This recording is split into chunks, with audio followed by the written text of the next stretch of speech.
बिस्मिल्लाहिर्रहमानिर्रहीम, अस्सलाम वालेकुम। Welcome back to my channel.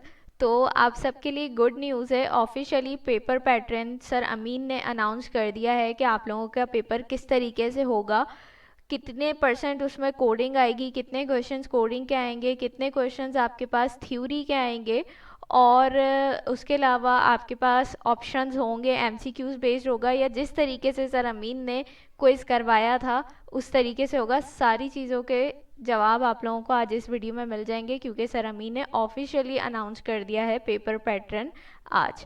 ठीक है, तो आप लोगों ने टेंशन बिल्कुल लेनी है। ये आप लोगों के लिए गुड न्यूज़ है कि आप लोगों के सारे सवालों के जवाब आज मिल जाएंगे और आप लोगों की टेंशन भी ख़त्म होने वाली है। तो स्टार्ट करते हैं वीडियो को। छोटी सी वीडियो है, देख लीजिए। पेपर पैटर्न आप लोगों का क्या होने वाला है, दो पार्ट्स होंगे आपके पास, ऑब्जेक्टिव और सब्जेक्टिव। ठीक है, ऑब्जेक्टिव जो होगा पार्ट आपके पास, सबसे पहली चीज़ तो ये क्लियर कर लीजिए कि आप लोगों का जो क्विज है वो होगा चैट जीपीटी पे। जैसे सर अमीन ने फर्स्ट टाइम जो करवाया था अपनी प्रीवियस क्लास में क्विज चैट जीपीटी पे स्टूडेंट से, वैसे ही आप लोगों का क्विज होने वाला है। लेकिन उसमें जिस तरीके से आप लोगों को क्वेश्चंस दिए गए थे उससे स्टूडेंट्स बहुत ज़्यादा परेशान हो गए थे कि सिर्फ सवाल लिखे थे, आप लोगों को खुद से आंसर लिखना था। तो ये टेंशन आप लोगों की ख़त्म होने वाली है। ये गुड न्यूज़ है आप लोगों के लिए कि आप लोगों के पास एमसीक्यूज़ आने वाले हैं। ठीक है, तो ऑब्जेक्टिव में क्या होगा, आपके पास एमसीक्यूज़ आएंगे। मीन्स आपके पास क्वेश्चन होगा और उसके बाद आपको 3 या 4 ऑप्शंस दिए जाएंगे, नीचे आपको उन ऑप्शंस में से चूज़ करना होगा। ठीक है, तो ये टेंशन तो आप लोगों की ख़त्म हो गई कि ऐसा ना हो जाए कि सवाल लिखा हुआ आए और नीचे हमें आंसर लिखना पड़े। ऐसा कुछ नहीं होगा। वो जस्ट एक टेस्टिंग थी उनकी जो उन्होंने क्विज करवाया था, लेकिन वैसे आपका एग्ज़ाम नहीं होगा।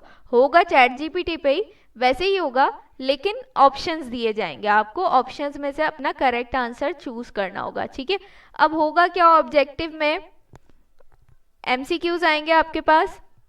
अब एमसीक्यूज में कुछ भी हो सकता है, आपसे पूछ सकता है कि जो है इंटरफेस टाइप में डिफरेंस बताएं, या जो है एरो फंक्शन जो है वो किस लिए यूज़ होता है, बहुत सारी चीज़ें। मतलब इस टाइप से जो स्टेप 0 से स्टेप 10 तक आपके पास टॉपिक्स हैं, उसमें से कुछ भी आपसे चीज़ों को मिक्स करके डिफरेंस पूछ सकता है, क्या चीज़ किस लिए यूज़ होती है, क्यों यूज़ होती है, कब यूज़ होती है। इस टाइप से कुछ भी आपके पास क्विज आ सकता है। ठीक है, जैसे नॉर्मली भी हम क्विज कर रहे थे तो वो यही सारी चीज़ें थ्योरी आपकी उसमें कवर हो रही थी। तो आपने स्टेप 0 से स्टेप 10 तक जितनी भी चीज़ें हैं उन सबका कॉन्सेप्ट क्लियर रखना है, तो आपके लिए क्विज इजी हो जाएगा। अब क्वेश्चंस कितने आएंगे, कितने नंबर होंगे उनके, ये सब भी उन्होंने बता दिया। ऑब्जेक्टिव पार्ट जो है जिसमें आपके पास एमसीक्यूज होंगे, उसके अंदर आपके पास 15 क्वेश्चंस आएंगे। ठीक है, 15 क्वेश्चंस होंगे और एक क्वेश्चन जो आपका होगा वो होगा कितने नंबर का, 4, यानी 4 नंबर का एक सवाल होगा, और 15 सवाल करेंगे तो आपके कितने नंबर हो जाएंगे, 60। ठीक है, 60% मार्क्स आप किसमें, ऑब्जेक्टिव वाले पार्ट में कवर कर लेंगे। फिर जैसे ही आप ऑब्जेक्टिव वाला पार्ट अपना कंप्लीट करेंगे तो आपके पास सेकंड पार्ट ऑटोमेटिकली आ जाएगा सब्जेक्टिव। ठीक है, वहाँ आपने ज्वाइन करना है इस पार्ट को। तो उसके बाद सब्जेक्टिव में क्या होने वाला है कि आपके पास 2 क्वेश्चंस आएंगे कोडिंग के। ठीक है, कोडिंग से रिलेटेड 2 क्वेश्चंस आएंगे। एक क्वेश्चन आपका है 20 मार्क्स का, यानी 20 नंबर का एक क्वेश्चन है, और 2 क्वेश्चंस आएंगे तो यानी कितने हो गए, 2 क्वेश्चंस अटेम्प्ट करने पे, सही अटेम्प्ट करने पे आपको 40 नंबर मिल जाएंगे। तो कोडिंग को आप लोगों ने इतना इग्नोर नहीं करना है, कोडिंग बहुत ज़रूरी है। आप देख लीजिए कि 2 सवाल करने पे आपको 40 नंबर मिल जाएंगे। और उन्होंने ये चीज़ भी क्लियर कर दी है कि कोई इतना मुश्किल नहीं आने वाला, आपका कोई एग्ज़ाम मुश्किल नहीं होगा, इजी होगा। जो पढ़ाया गया है वो ही आएगा, जो पढ़ाया है ना उससे कम आएगा ना उससे ज़्यादा आएगा। तो अब ये आप लोगों का काम है कि जो चीज़ आप लोगों को इतने महीने पढ़ाई गई है उसको किस तरीके से आप लोगों ने पढ़ा है। और अब अभी भी टाइम है आप लोगों के पास, जिनका 20 तारीख को भी एग्ज़ाम है उनके पास भी बहुत टाइम है। तो वो स्टेप, और आपको एक लिमिट दे दी गई है स्टेप 0 से स्टेप 10 तक, तो फिर तो बहुत ईजी हो जानी चाहिए आप लोगों के लिए चीज़ कि स्टेप 0 से स्टेप 10 तक आप कंप्लीट तैयारी कर लें, अपने कॉन्सेप्ट्स क्लियर कर लीजिए और प्रैक्टिस अपनी जो है जारी रखें। ठीक है, तो ये था हमारे पास पेपर पैटर्न, इस तरीके से आप लोगों के पास आएगा।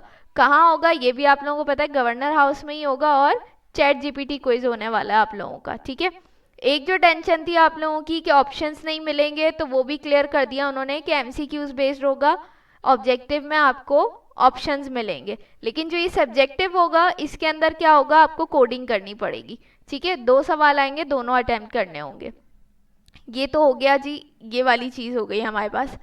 अब जो है बात आ जाती है कि किस तरीके से होंगी ये सारी चीज़ें।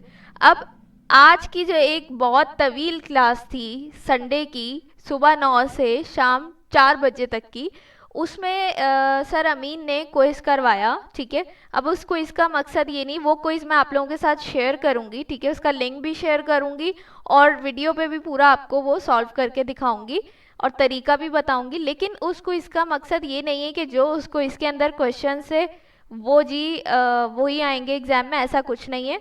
उन्होंने वो क्विज हमें इसलिए करवाया कि ये चीज़ आप लोगों को आइडिया हो जाए, उसको इसका मकसद ये था कि आप लोगों को आइडिया हो जाए कि किस तरीके से पेपर वाले दिन आप लोगों ने पेपर अटेम्प्ट करना है।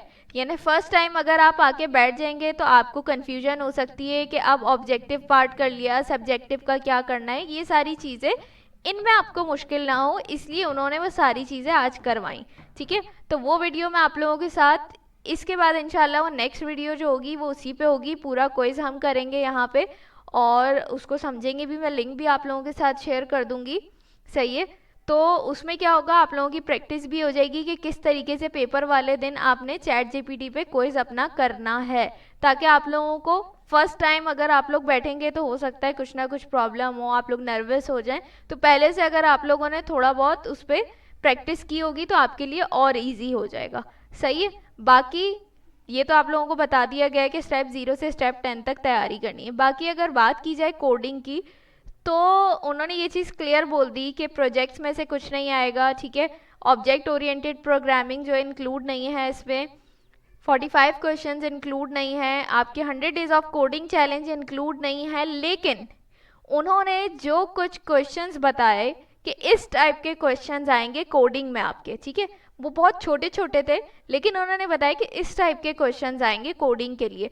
तो वो क्वेश्चंस वो वाले थे जो हमने 45 जो क्वेश्चंस वाला असाइनमेंट था हमारा, उसके अंदर वो चीज़ें हमने कवर की हुई हैं। तो इससे ये चीज़ क्लियर हो गई कि 45 कोडिंग के लिए आप लोगों को 45 जो असाइनमेंट्स किए थे उनको आप रिवाइज करें, उनकी दोबारा से प्रैक्टिस करें, और उससे ज़्यादा अच्छी प्रैक्टिस के लिए आप 100 डेज ऑफ कोडिंग चैलेंज से प्रैक्टिस कर लें, ठीक है। ये होगा कि उसमें से कॉपी पेस्ट नहीं होगा, लेकिन उसी तरीके के क्वेश्चंस आपके पास आएंगे, क्योंकि आज जो उन्होंने एग्जाम्पल दी कि इस टाइप के क्वेश्चन होंगे, तो उससे यही आइडिया हुआ कि ये क्वेश्चन 45 असाइनमेंट में मौजूद था। इस टाइप का क्वेश्चन, ये मेथड यूज़ हुआ था, इस टाइप का क्वेश्चन था कि भाई ये मेथड यूज़ करके इस क्वेश्चन को इस तरीके से सॉल्व करें। तो इसके लिए बेहतर यही है अब आप लोगों के लिए कि सब्जेक्टिव के लिए आप लोग टाइम निकाल के पहले ऑब्जेक्टिव की तैयारी करें, उसके बाद टाइम निकाल के सब्जेक्टिव के लिए आप लोग अपने 45 असाइनमेंट्स जो किए थे वो, और कोशिश करके 100 डेज ऑफ कोडिंग चैलेंज के भी क्वेश्चंस थोड़े बहुत कवर कर लें, ताकि उससे क्या होगा, अभी सब्जेक्टिव के लिए आप लोगों के पास मटेरियल है नहीं कि हम कहाँ से प्रैक्टिस करें, कोडिंग कैसे करें, हमें आइडिया नहीं है, क्वेश्चंस नहीं है हमारे पास। तो इसके प्रैक्टिस के लिए बेहतरीन आपके पास यही है कि जो 45 असाइनमेंट्स थे उनके क्वेश्चंस दोबारा से अपने सामने रखिए और सॉल्यूशन ना देखिए, उनके सवाल पढ़ के खुद से सॉल्व करने की कोशिश करें, समझें उसको, लॉजिक को समझें, कि खुद से ट्राई करें, कहीं इफ़ लगा के, कहीं एल्स इफ लगा के, आपको आइडिया होगा, प्रैक्टिस होगी। इसी तरीके से जब 45 असाइनमेंट कंप्लीट हो जाए तो 100 डेज ऑफ कोडिंग चैलेंज पे शिफ्ट हो जाए। उसके भी स्टार्ट के 45 असाइनमेंट्स तो वही हैं, बल्कि 45 असाइनमेंट्स को छोड़िए 100 days of coding challenge he start कर दीजिए, क्योंकि उसके स्टार्ट के 45 क्वेश्चन तो वही हैं जो आपके 45 असाइनमेंट में थे। तो इसलिए 100 डेज ऑफ कोडिंग चैलेंज को ही स्टार्ट कीजिए, 45 असाइनमेंट्स को साइड कर दीजिए। कन्फ्यूजन क्रिएट कर रहा है और फिर लोगों के जहन में आता है तो बहुत सारा हो गया, 45 असाइनमेंट फिर 100 डेज ऑफ कोडिंग चैलेंज, तो दोनों एक ही चीज़ है। तो आप 45 असाइनमेंट्स को छोड़िए और 100 डेज ऑफ कोडिंग चैलेंज जो है 0 से स्टार्ट कीजिए, जितना आपसे एग्ज़ाम तक हो सकता है ईजी होके, अपने ऊपर बर्डन ना डालें, ठीक है। अपने को इतना प्रेशराइज ना कीजिए कि जो आप लोगों ने पढ़ा आप लोग वो भी भूल जाएं, कॉन्सेप्ट बिगड़ जाएं आप लोगों के, नहीं, ईजी होके, चिल होके सब्जेक्टिव वाले पार्ट की तैयारी आप जो है 100 डेज ऑफ कोडिंग चैलेंज में से ही करिए। लेकिन ऐसे करिए कि सवाल अपने सामने रखिए और फिर उसको 2 3 4 बार पढ़िए, अपने दिमाग से उसको समझिए सवाल को, और उसके बाद उसको सॉल्व करें। फिर कहीं जाके आपको अगर नहीं समझ आए, बहुत प्रॉब्लम हो, तब जाके उसका आंसर देखिए, और आंसर देखने के बाद भी उसको बार बार प्रैक्टिस करें और अपने दिमाग से उसको समझने की कोशिश कीजिए। ठीक है, तो इस तरीके से आपके सब्जेक्टिव पार्ट की भी तैयारी हो जाएगी, और ऑब्जेक्टिव का तो बहुत सारा मटेरियल आप लोगों के पास मौजूद है। तो स्टेप 0 से स्टेप 10 तक आपके पास अगर आपके कॉन्सेप्ट क्लियर हो जाएंगे ना, फंक्शन से रिलेटेड के नेम्ड फंक्शन का सिंटेक्स क्या होता है, किस लिए होता यूज़ होता है, क्यों होता है, एरो फंक्शन क्या होता है, क्यों यूज़ होता है, क्या सिंटेक्स है, दोनों के सिंटेक्स में क्या फ़र्क है, तो इंटरफेस क्या होता है, ऑब्जेक्ट क्या होता है, नेस्टेड ऑब्जेक्ट क्या होता है, बहुत सारी चीज़ें। जब इनके कॉन्सेप्ट क्लियर हो जाए फिर तो आपके लिए बहुत ज़्यादा इजी हो जाएगा ऑब्जेक्टिव के आंसर देना भी, और सब्जेक्टिव पार्ट को भी कवर करना बहुत इजी हो जाएगा। तो ये आज की एक छोटी सी वीडियो थी। आई होप ये आप लोगों के लिए जो है यूज़फुल होगी। अगर ये वीडियो अच्छी लगी तो लाइक कमेंट शेयर करना बिल्कुल मत भूलिएगा। अपने एग्ज़ाम्स की तैयारी जारी रखिए, और मेरे पास जो जो चीज़ें आती रहेंगी, जो जो चीज़ें होंगी एग्ज़ाम से रिलेटेड, मैं आप लोगों के साथ शेयर करती रहूँगी। देखिए, ये चीज़ तो माइंड में रख लीजिए कि एग्ज़ाम में क्या आना है आपके, ये टीचर्स को ही पता है, जिन्होंने पेपर बनाया है, जो मेन टीचर्स हैं जिन्होंने पेपर बनाया है उन्हीं को पता है। तो इस चीज़ पे ना जाइए कि यूट्यूब पे कोई भी कुछ भी डाल रहा है कि ये एग्ज़ाम आएगा, ये एग्ज़ाम आएगा, इस चीज़ पे ना जाइए। तैयारी कीजिए बिल्कुल, जहाँ से जो चीज़ मिल रही है उसकी तैयारी कीजिए, पर किसी भी चीज़ पर डिपेंड मत करिए। अपने कॉन्सेप्ट्स क्लियर रखिए, ताकि कल को एग्ज़ाम में कुछ भी आ जाए तो आप उसको अटेम्प्ट कर सकें। ये ना आपके जहन में उस टाइम आए कि यार हम तो इसके आसरे में रहे थे, वो तो कुछ आया नहीं। ठीक है, तो ये सिर्फ जो आपके टीचर्स हैं उन्हीं को पता है कि एग्ज़ाम उन्होंने क्या बनाया और क्या आएगा एग्ज़ाम के अंदर। ठीक है, तो अपनी तैयारी पूरी रखिए, और क्विज वाली जो वीडियो है इंशाल्लाह वो नेक्स्ट वीडियो आप लोगों के साथ वही मैं शेयर करूंगी। क्विज भी हम पूरा सॉल्व करेंगे, तरीका भी देखेंगे कि किस तरीके से अटेम्प्ट करना है आपने अपना एग्ज़ाम, किस तरीके से क्विज करना है, ऑब्जेक्टिव पार्ट कैसा होगा, किस तरीके से होगा, उसके बाद हम उस सब्जेक्टिव पार्ट में कैसे शिफ्ट करेंगे। तो ये सारी चीज़ें हम लोग नेक्स्ट वीडियो में करेंगे। अगर ये वीडियो अच्छी लगे तो लाइक कमेंट शेयर करना मत भूलिएगा। इंशाल्लाह आप लोगों से नेक्स्ट वीडियो में मुलाकात होगी। अपना बहुत सारा ख्याल रखिएगा, मुझे अपनी दुआ में याद रखिएगा। अल्लाह हाफिज़।